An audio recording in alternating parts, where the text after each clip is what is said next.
13 and a half years na po ako dito sa Russia. Ako po ay network engineer sa Anglo-American School of Moscow.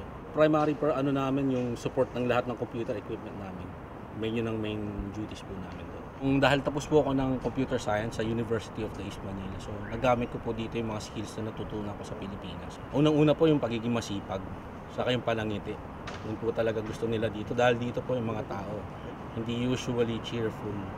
So, yun po una nila nagugustuhan sa ating mga Pilipino. Similarities, sa tingin ko parehong friendly saka family-oriented po. Kagaya ng mga Russian, katulad din po natin. Mapagmahal sa mga pamilya at kamag-anak. Ang mga pagkakaiba, may konti po sa katulad ko halimbawa sa religious beliefs. Marami akong kaibigan na ateista, hindi naniniwala sa Diyos. So, nandito na kasi yung mga relatives namin. So parang easier kasi nandito na may kamag-anak na tutulong na. So that made me choose to come here. Ako po ay malakas sa sumasang-ayon sa kanyang pamamalakad, kagaya ng kumpanya laban sa illegal na droga, yung korupsyon sa gobyerno. Ako po ay natutuwa sa ating presidente at sa kanyang ginagawa. Sa tingin ko yan yung root ng maraming problema sa atin. Gawa ng drugs, nagkakaroon ng korupsyon sa gobyerno. No, sinisira nila yung kinabukasan ng mga kabataan natin. Siyempre po natutuwa po ako after 13 and a half years siya pa lang yung pangalawang presidente pupunta dito at na may gagawing mga bilateral agreements with the Russian government.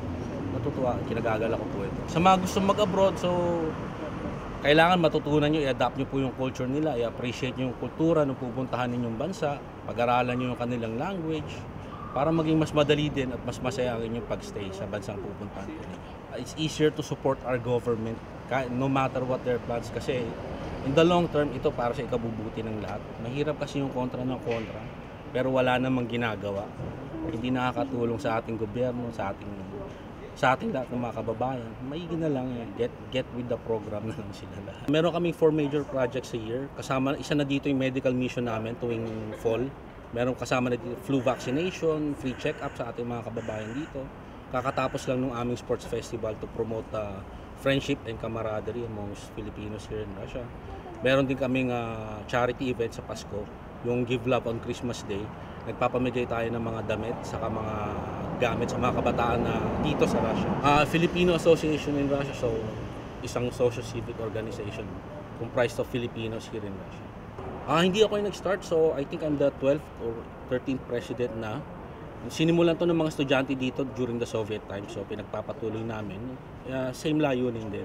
Siyempre, yung maraming dito na homesick, gusto nila kasama mga kababayan.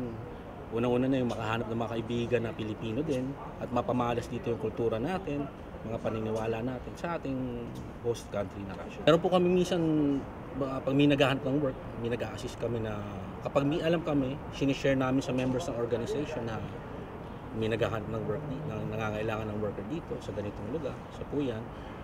I think yung pinaka-importante nga yung medical mission namin every November kasi karamihan walang insurance. Yung bagay lang na nakakapagpa-check up sila ng libre sa isang vice president ng FAR, si Dr. Cesar Daliga, malaking bagay na po sa kanila.